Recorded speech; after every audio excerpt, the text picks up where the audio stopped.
advisor of the Government of the People's Republic of Bangladesh to deliver the keynote address at the BIMSTEC Young Gen Forum where the future meets.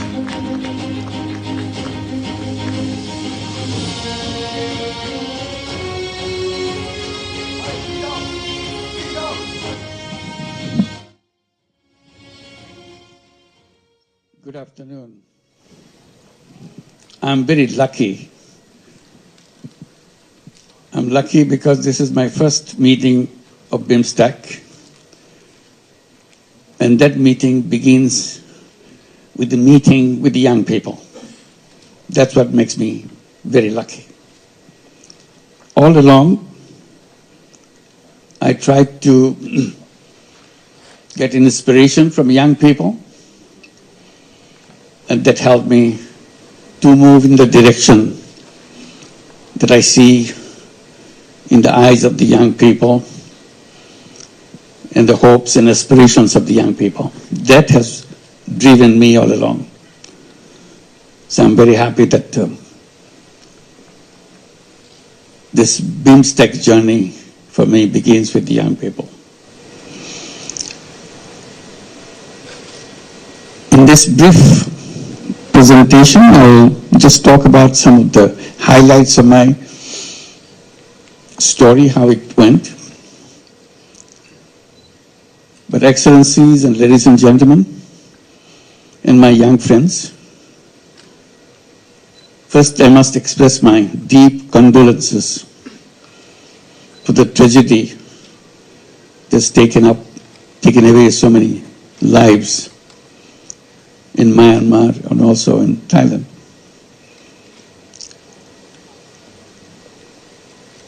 And this makes us aware of the limitation of our capacity to save people, and uncertainty, the way nature behaves, that we cannot track. We still have a long way to go, how to make sure we understand the nature and get along with it, making sure we can save people from the uncertainties that confronts us. Bangladesh is also part of the area which is prone to earthquake. Luckily, we have not hit by such tragedy in Bangladesh yet.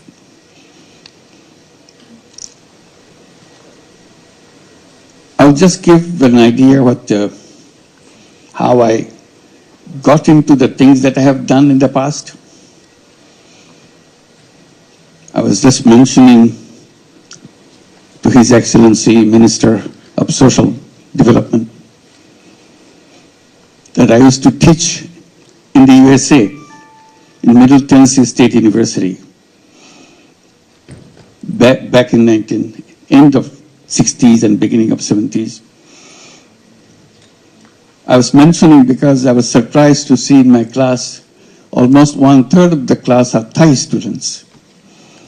That's not what I expected when I began my teaching job. But I became very close to them. One reason was they are doing very bad in exams. Not because they are bad students, they are very good students, but they couldn't write in English. So I gave them a formula how we overcome that problem, that I'll say, you write in Thai, don't have to worry about it. Don't have to write in English. I'm not your English teacher, I'm your economics teacher. So they will write in Thai, and I'll pick one of the Thai students to come to my place and explain to me, read it, and explain to me what the student is writing about. If I see that it's written in the right way, he gets the grade. So I became a good friend of all the Thai students, of course. So that link lingered for a long time. And I left USA just because Bangladesh became an independent country in 1971. I left in the June of 1972 to come back to Bangladesh.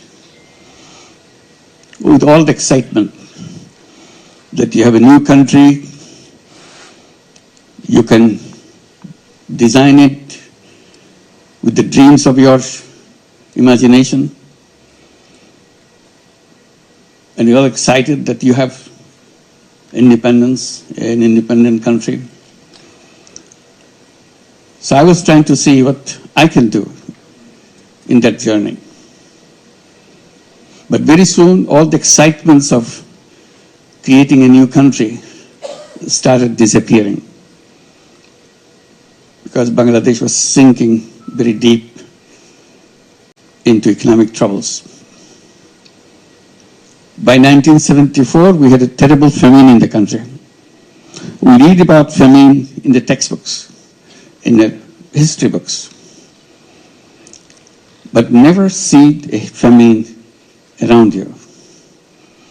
Now we have the experience of seeing a famine. You're coming from the United States with all the excitement of moving forward. Now country is sinking in debt, unimaginable debt. You see dead bodies on the street. It's not a disease, it's not COVID-19 which made them die. It's just not being able to have a fistful of rice to keep them alive. So as a young person, you start wondering, what good is this university where I'm teaching is all about?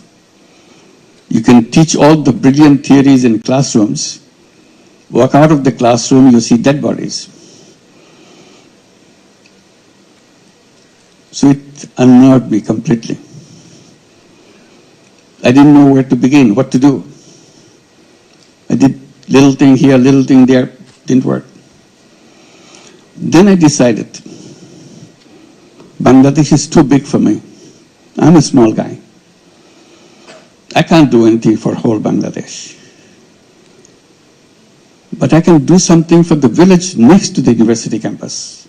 This is a very interesting university, beautiful new university, but located in the midst of villages, not in the city, in an urban setting.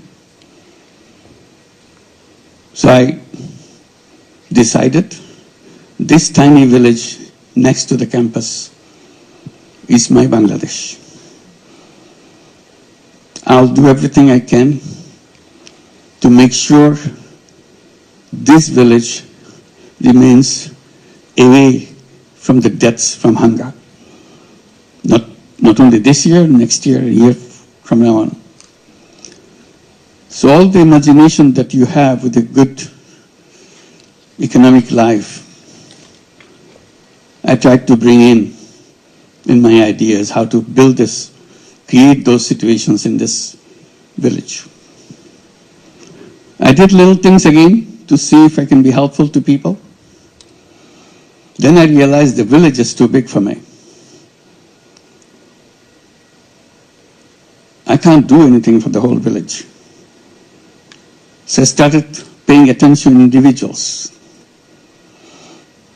That's a long story. When I started talking to the people in the village, get to know them, they look at me with suspicions because I'm coming from the university, which is just next door. But still, you are a kind of quote-unquote foreigner. Luckily for me, I could speak the local dialect. So that way, there was no language difference. So one particular event took me to take a next step. A woman I met, she was a victim of a loan shark. She did a wonderful job, but the benefit of her job is entirely taken away by the loan shark who provide her the money to buy the ingredients for whatever she is making. And the loan size was just over $1. That's a loan. But that $1 loan kind of made her into a slave labor.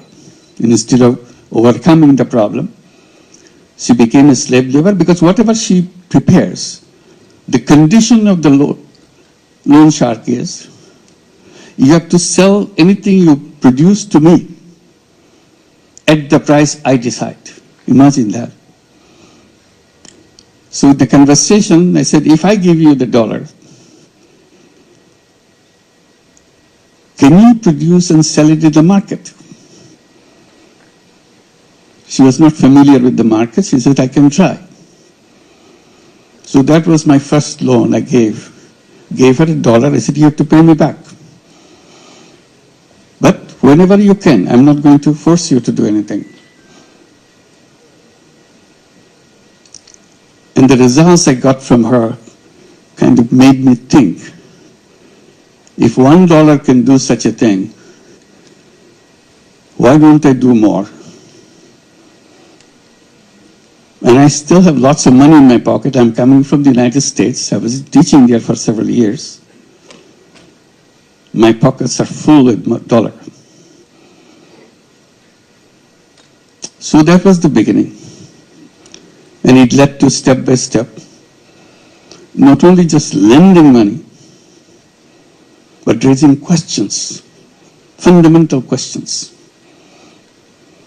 If this money, this dollar can change one person's life, and you get your money back, why don't we do more? I go to the bank in the campus. It's a newly built campus, newly built banking offices. I talked to the manager. He said, why don't you lend money to the people, poor people in the village? He was shocked. He simply argued, bank cannot lend money to poor people. So I argued and argued. Nothing changed. I said, you know what? Your banking system is totally wrong. You are built in a wrong principle. The principle that you work with, the more you have, the more you get. So you're always looking for the guys who have more, so that you can give them more.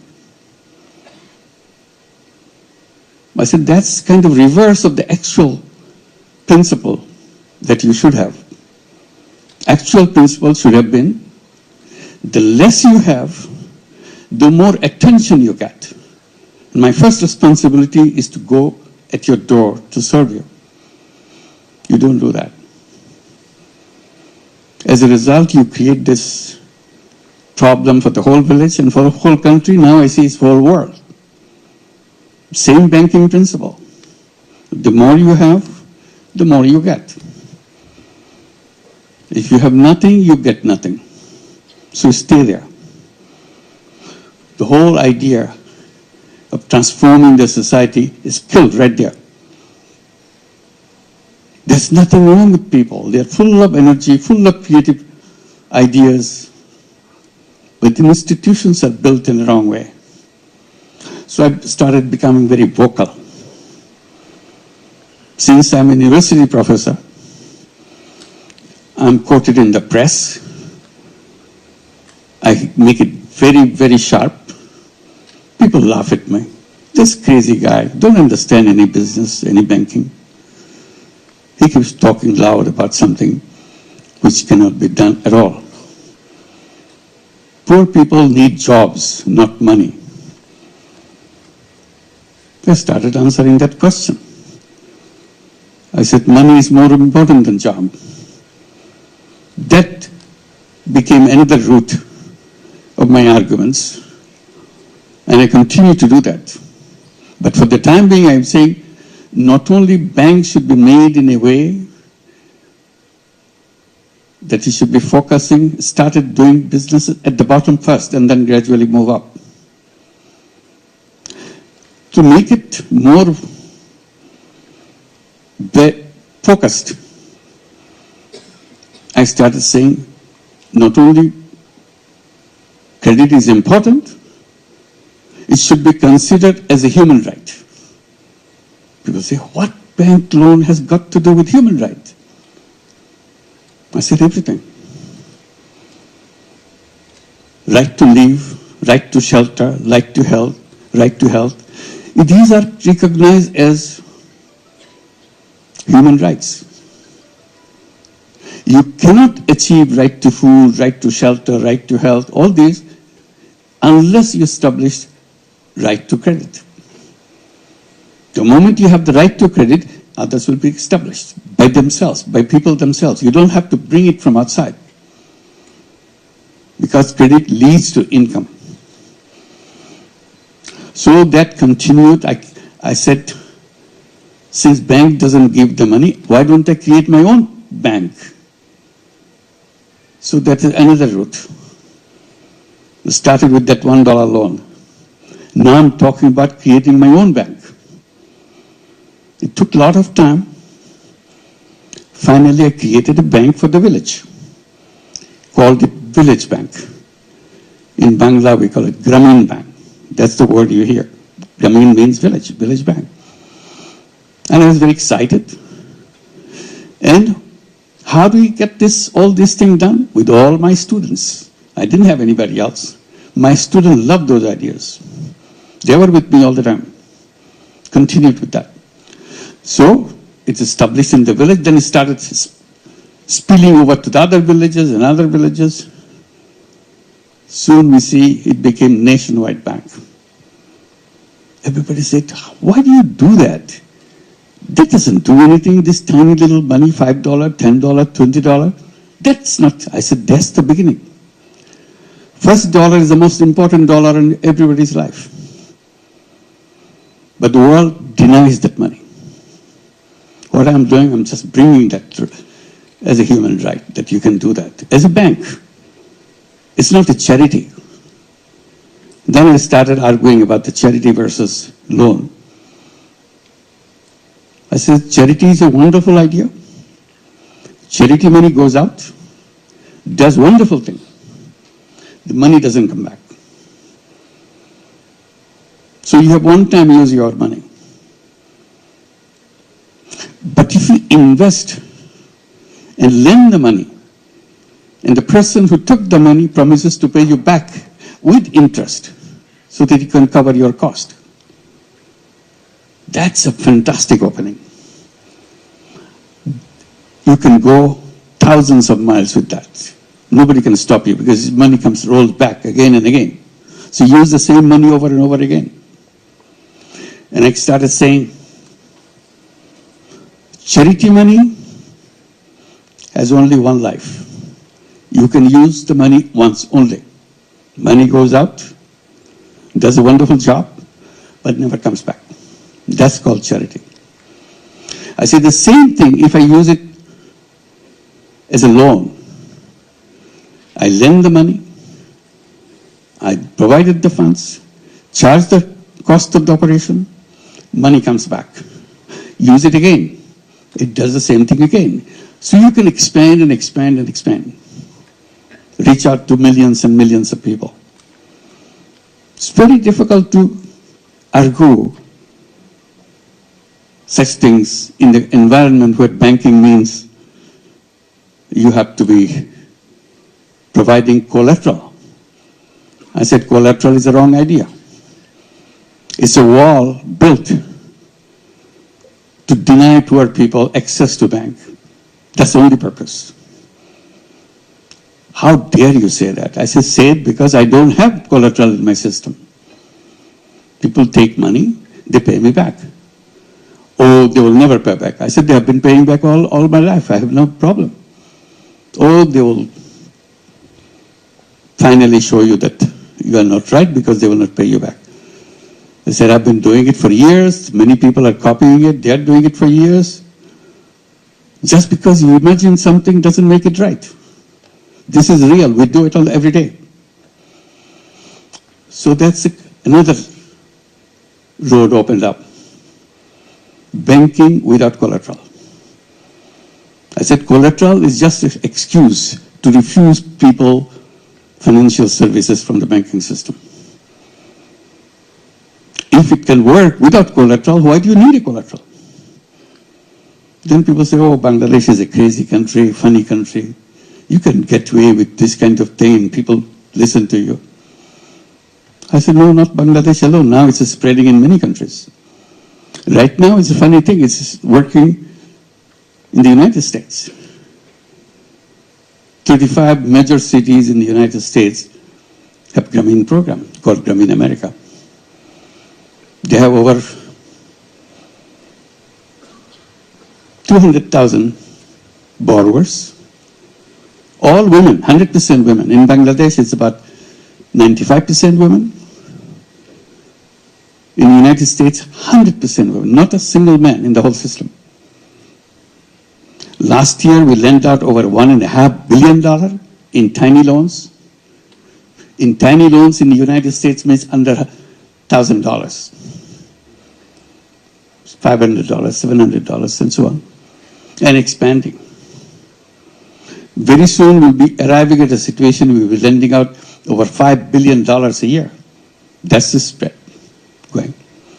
So this is, again, you're challenging the system to change the world. You cannot create a world with the same system. If you want to change the world, you have to change the system. There's no other option for you, no matter how you argue with it.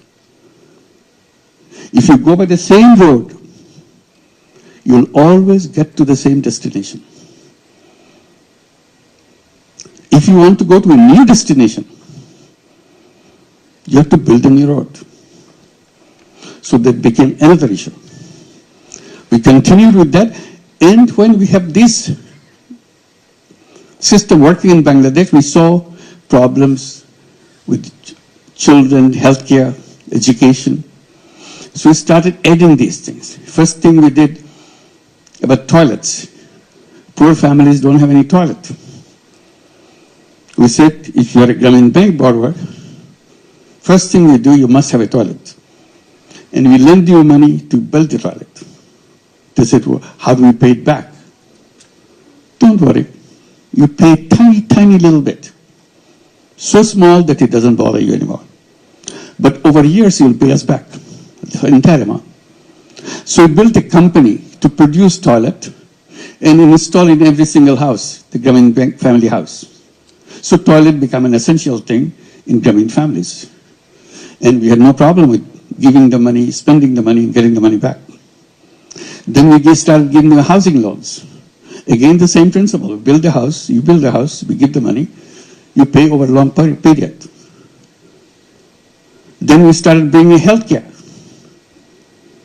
through health insurance. You pay a tiny little bit, but you're covered under health insurance.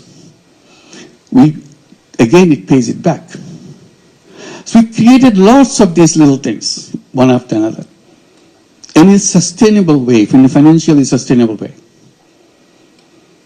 They said, you must be getting lots and lots of foreign money to do all these things. I said, I don't take any foreign money at all. Grameen Bank resists foreign money. Many big international organizations wanted to give lots of money. I said, no, we don't need money. We have plenty of money. We are in a business. We generate our own money within a bank. Banking system is a very interesting system. It generates its own money. People come and put the deposits in the bank and use the money to give it to the people. And we are the most reliable bank in the whole country. We work in all the villages. People from the area, they come and put the money because no other bank. So we have lots of money coming in. Our problem is not shortage of money. Our problem was a surplus of money. They put the money in, but we don't know how quickly to expand your business because your business is fixed. It has to be poor women. They have capacity to take money is limited. So it's a very reverse kind of experience. So this is one area. We created all these businesses. We created these programs, turned into businesses. Toilet business, so it became a commercial business. We produce toilet and sell it to borrowers. Healthcare became a separate business. Housing became a separate business. So along the way, we created many businesses. And people keep asking, how many businesses can you run? You must be making a lot of money.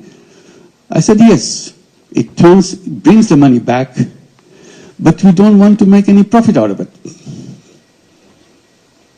Another debate began. Debate is, how can you run a business not to make money? Because in our textbook says, you must maximize profit if you want to be a business. And you were saying you don't want to make profit for yourself. I said, that's the difference. I'm saying, I don't want to make profit for myself. Business makes profit.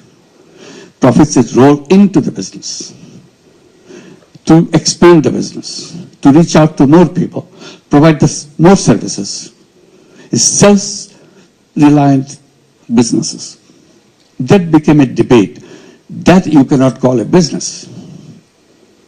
I said, I'm an economics teacher, so you don't have to define what a business is all about. It's a perfect business. Simply, I don't take the money off the business into my pocket. That's all. Then it is not a business. You have to make money. That's the business. I said, no, that's not what it says. It says you have to make profit, not put it in your pocket. No, you have to put it in your pocket. So that debate went on.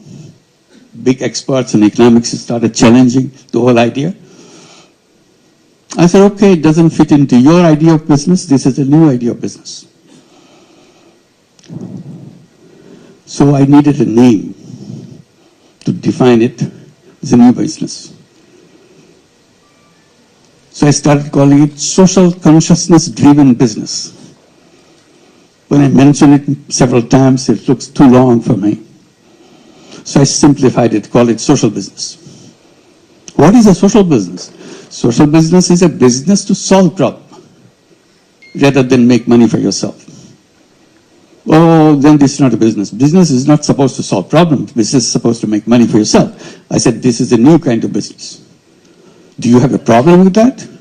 If you have a problem, you don't go do it. I have no problem, I do it. So I created social businesses. And one after another, we created many, many social business, became nationwide businesses.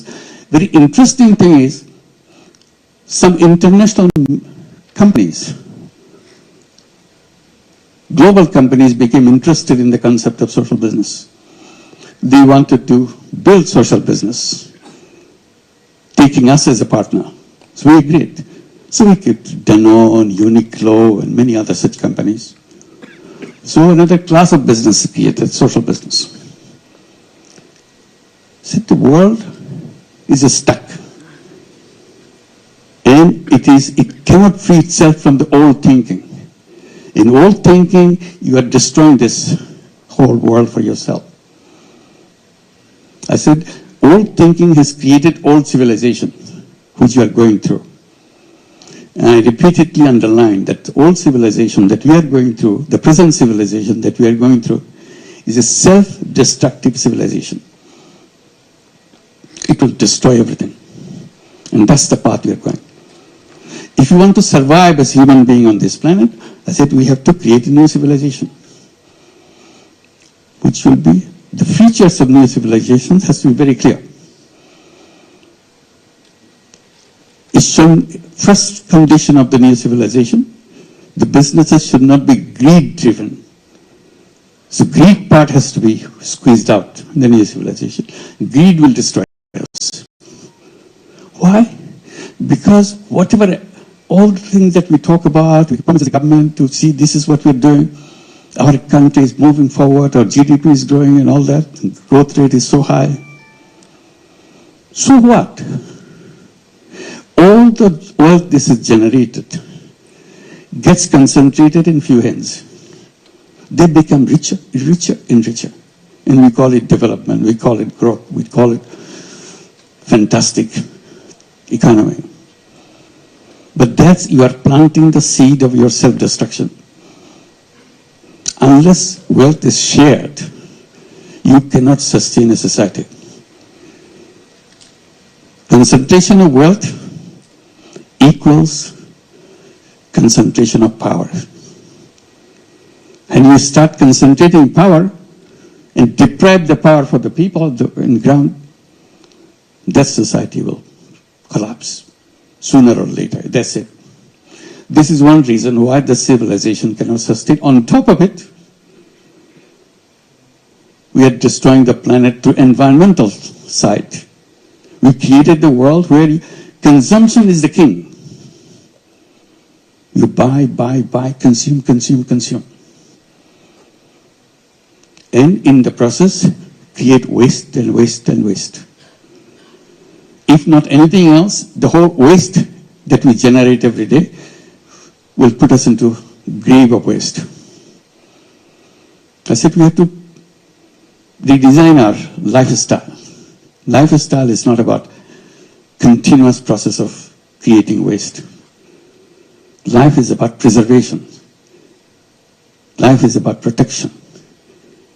So I continued on that. Then finally I came out with one idea, put it in a kind of capsule format.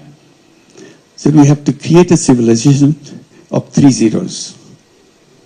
3 zeros. 0 net carbon emission, 0 wealth concentration, 0 unemployment. And unemployment not because everybody has a job. The way I interpret unemployment, I said, human beings are not born to work for anybody else. The economic system that we are taught, is again put onto a wrong footing. We are asking everybody to find a job. Our education system is built around finding, so that you can get a job as soon as you finish your school. You get a certificate, you get a job. I said human beings are very different from job seeker. First of all, human beings are not slaves. Slavery is not part of our destination. Job turns you into a slave. You take orders from other people. You are born as an entrepreneur. So I bring the entrepreneurship at the center. Every child has to grow up as an entrepreneur. Our schooling, our education system change itself. You teach young people to become an entrepreneur, not to become a job seeker. So that is another clash between what we are promoting and what we are practicing in the outside world. I said, the young generation today is you forget about the previous generation. Today's generation is so different. I keep mentioning to the young generation that you are the most powerful generation in the human history. And you're taking this most powerful generation and put them into work for somebody else. Take orders from somebody else. They're filled with ideas. If you free them. Now you're forcing them to get a job because otherwise they're going to survive. Because you have not provided those things. So that's where we say we have to be entrepreneurs. So 3 zeros. 0 net carbon emission, 0 wealth concentration, 0 unemployment. And then we started encouraging young people between 12-year-old to 35-year-old to create what we call 3-0 clubs. 5 young people get together, create a 3-0 club. What do? Each one of you transform yourself as 3-0 person. I do not contribute as a person. I do not contribute into carbon emission. I do not do anything which contributes to carbon emission. It's my lifestyle issue. I create a life where I don't do that. I do not create any waste. This is part of my commitment as a member of the Peace Club. I do not practice anything which will lead to wealth concentration. 0 wealth concentration. I'll become an entrepreneur. I do not contribute to job seeking, working for somebody else. So these are the 3-0, I become a 3-0 person. So this is the direction I want to go. So these are the ideas that one led to another. This is not something happened isolated way. Each one linked to one. I mentioned to go back, concentrate on one village. I said, whatever you try to do, don't try to do overnight, change the world. You cannot do that. If you want to change the world, you start with your village. You start with your neighborhood. If you are successful with your neighborhood, then you have a chance to go to the next step and the next step. Life is about developing a prototype. If you build a prototype, the rest is easy. Replicate. Because you have basic structure here fixed up. That's how microcredit works. You built up the first unit. If the first unit works, you can make thousands and thousands of units doing the same thing. So don't start with a big thing. That's the wrong idea. Always start with the smallest thing possible. Figure out what the smallest thing is all about. And you do that. If you're successful with your smallest unit, you can conquer the world. The rest is easy, just by repetition. So this is where we are right now, and trying to see we can address the people's attention to change their views, because the whole problem is created by the way we structured the civilization for ourselves. Unless we redesign it, we are stuck and we are finished. So that's the world we see. We have the alternative. It's not that it's a kind of terrible thing. It's not a terrible thing. Simply become aware. It can be done in a different way, in a better way, in a sustainable way. That's the direction we want to go. And that's where young people get excited, because they have lots of creative ideas. Somehow we put a tab on it, put them under wrap, open it up, and young people dare to be themselves and get into a mission that we have to create a world so that the whole human community survives. Otherwise, we're in grave danger. So I'll stop here, and I guess I'm supposed to take some questions. I'll be very happy to do that. Thank you very much. Thank you very much. His Excellency will gain not only valuable knowledge, but also meaningful inspiration to pursue business with purpose, to ourselves, to the countries, and to our region as well. And now it's time to open the floor for Q&A before the photo session. Okay, so anybody, any questions are welcome. Please raise your hand for the question. Yes, please. Thank you.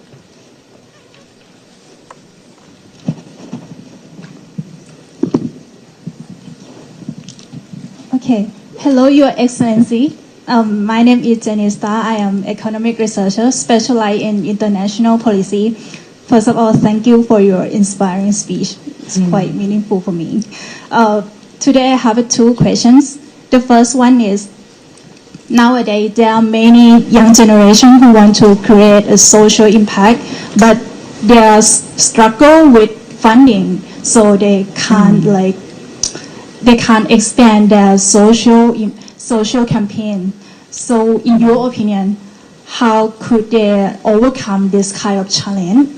And the second one is, as the leader of Bangladesh, do you think how the government sector could create a more friendly ecosystem for young innovators, especially in social enterprise? Thank you.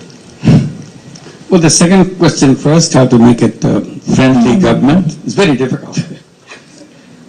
It's not easy. We are hoping, at least in Bangladesh, we can move in that direction.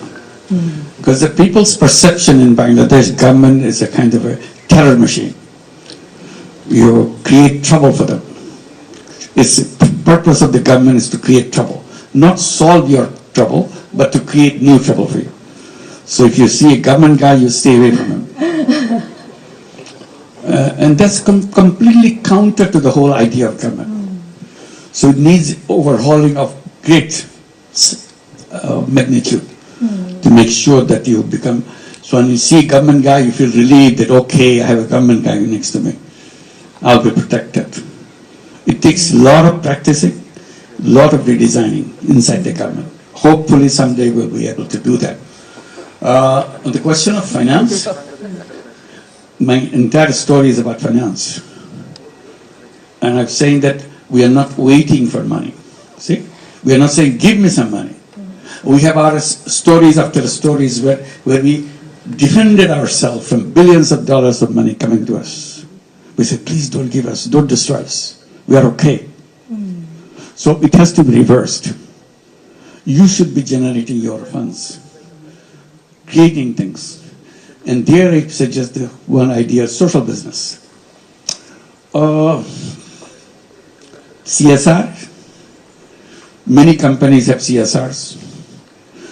We can go and describe to them. We're giving money, giving it away to help people. Why don't you invest in a social business fund so that people can take this money, create social businesses, and return the money into your fund, and you contribute to fund each year, it becomes big. You are not doing anything extra. And instead of giving it away, you are keeping it and it's growing, and we benefit from it. Because companies are supposed to give it away. That's a CSR money. Simply you are saying you can do it other way. You can say half the money you put in a social business fund, half you give it away. See which one works better for you. If you like this one better, gradually you'll pull all the money. And then you can, in addition, if you like it, in addition you become a partner in a social business. Healthcare could be a fantastic social business.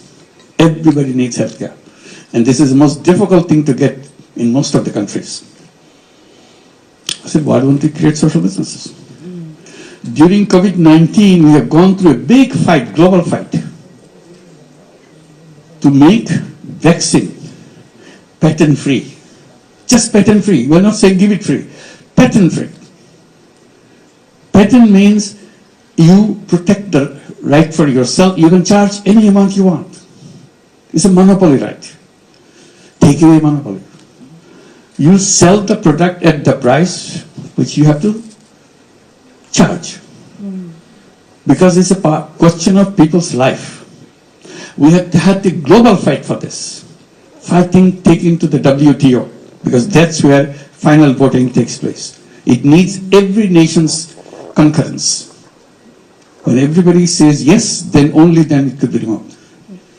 In the final count, well, after a long battle around the world, final count, 10 countries stayed away, didn't vote. So patent stayed. As a result, COVID-19 vaccine went to rich countries in extremely high prices. Companies made billions of dollars, and they're gloating with happiness, giving big captions, so many billions of dollars on this, so many billions of dollars here. I said, that's a shame. You're making this money at the cost of people's lives. Many people, millions of people in the world didn't have access to vaccine because they will not allow this vaccine without patent right. If patent right was removed, many countries will produce this and it will be available everywhere. So ever since we are campaigning for pharmaceutical companies to become social business companies. Today you pay a penny for your medicine, in the production of that medicine, you charge to the consumer $1 for that. Nobody can stop that. It's a free market. So I said only escape from that is to create social businesses. Where would the social business come from? From me and from you. If you agree, we do that. Nobody can stop us. It's a business. Only thing, we don't overprice it to make money for ourselves. The social business doesn't have any room for making personal money out of the business. So that's it. So this is the way to go. It can be created. Money should not be a barrier. It's a kind of, again, creative way of thinking how to make it possible. Make contracts with the people. I delivered this, you give me this, I delivered this. That's it. Thank you. Thank you. Thank you very much, and please feel free to engage with Professor Yunus. Thank you. Please. The lady in the middle, please also introduce yourself and your organization. ตรงกลางสุดขาวค่ะ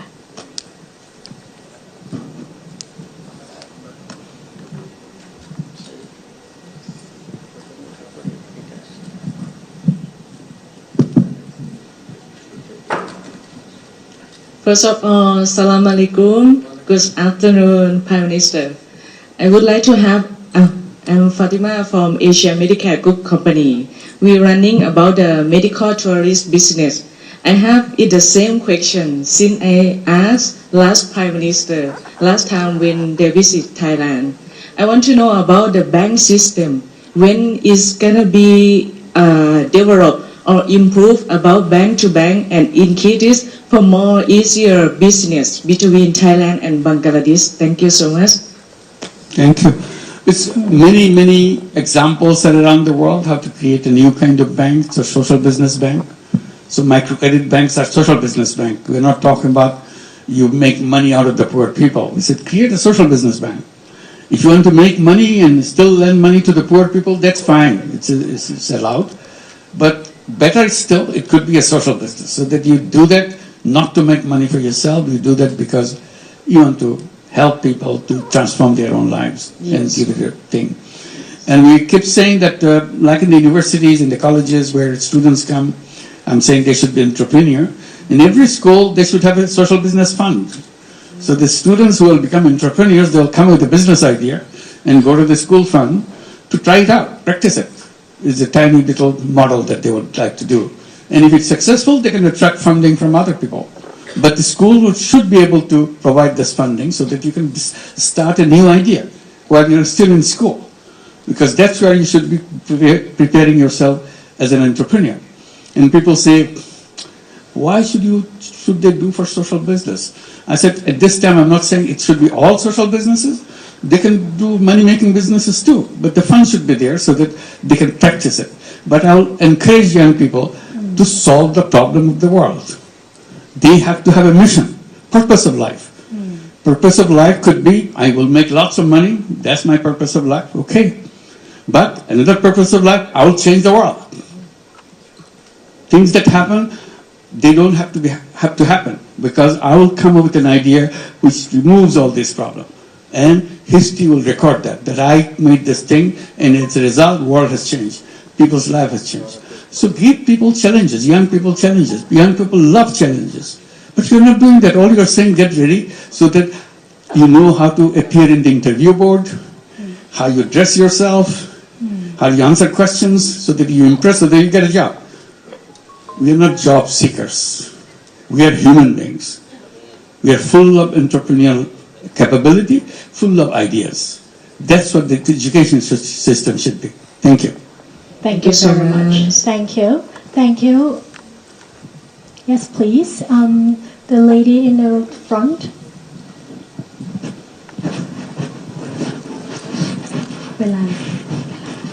Sorry, I can't see anybody. So I hope there's some light in the middle. Good afternoon, Your Excellency. I'm Asli Shakarki. I'm representing Nepal for today's program as well. I had a question for you. It was really interesting when you said the 3 zeros, but something that struck even more to me was the part where you said 0% unemployment. So, you know, as a fellow young entrepreneur, I do think entrepreneurship is something we have to talk about more and get more people engaged. But at the same time, as an entrepreneur, I know I need a lot of help from fellow other members in the community as well. So could you elaborate a little more when you said we need to be more prone to entrepreneurship than employment? One is you're, as a young person going through this education or whatever experience you're going through, you're always thinking, what is that I'm going to do? Oh, I like this and I'll become a CEO of this company finally. I enter the bottom and I'll do that. I'm a very talented person. So that is very attractive. Or I see this problem. People work very hard, but they don't get the return that they should get because of the system, the banking, because of the system, the legal system. They're pushed away from the mainstream. So I'll create something so that they will go very easily with a happy life. I'll come up with an idea which will transform their life. If I can transform one human being's life, my life is worth living. If I can do it for many, of course, that's what I'll feel happy that I have done something which touched people's lives. Otherwise, I can do things and make money, have a big, exciting life for myself, but people have nothing to do with you. You never had anything to do with anybody. So you have to choose which one you're looking for. So one of the purpose of education is to find your purpose. See, in the entire education system, there's nothing called what is the purpose of your life. They will make you expert in everything, but never ask the basic question, why I'm here? What am I supposed to do? Do I have choices? How do we choose my path? I think that will be the first question in the education system. The day you enter grade 1, what is the purpose of my life? And I searched for it as I go. And I battle with my colleagues, I tell my colleagues this is what I do. My friends in the class say, no, I want to do this. Other friends say, no, I want to do this. And my ideas keep changing. Next class, I'm much mature. I know what I want to do. But still, brighter ideas keep coming in the debates and so on. Because this is a fundamental question each class asks itself. And we record it. So the next year we read that, what we used to think about last year. Has anybody changed his mind? Yes, I've changed my mind. This is what I want to do. Record it. So as we go, how our minds develop. Ultimately, I have to find the purpose of my life. It's a very short period. It's not a long period. But within that short period, I have to reach the goal of my life. Making money cannot be a goal of life. But if you want, put it there. I want to make money. Go ahead. But you listen to others, what they want to do. I want to change the world. I don't like the way it happened this way. I don't like the way I don't like the war. I don't like this. I want to create a world like this. That's what it will happen. Imagination. That's the key word for every young person. Imagine. Imagine the world that you want to have. Imagine what you want. That's the part of your growing up. By the time you're mature, you're ready to go, you have your ideas matured. If you imagine, whatever you imagine, it will happen. If you don't imagine, it will never happen. Imagination is a big part. That's the most important ingredient in every single human life. Imagination. Thank you. Well, thank you very much for the Q&A session, and big round of applause to His Excellency Professor Dr.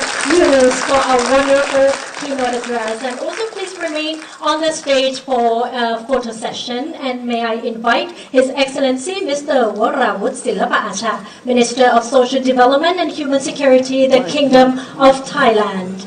Her Excellency Ms. Jirakon Singtuprai, Minister attached to the Prime Minister's Office. His Excellency Mr. Muhammad Tawhid Hossain, Honorable Advisor for Foreign Affairs of the Government of Bangladesh.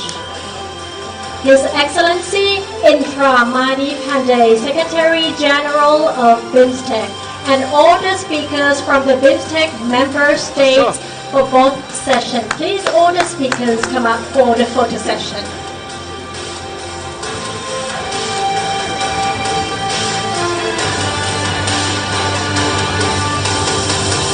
Niacho. Chile.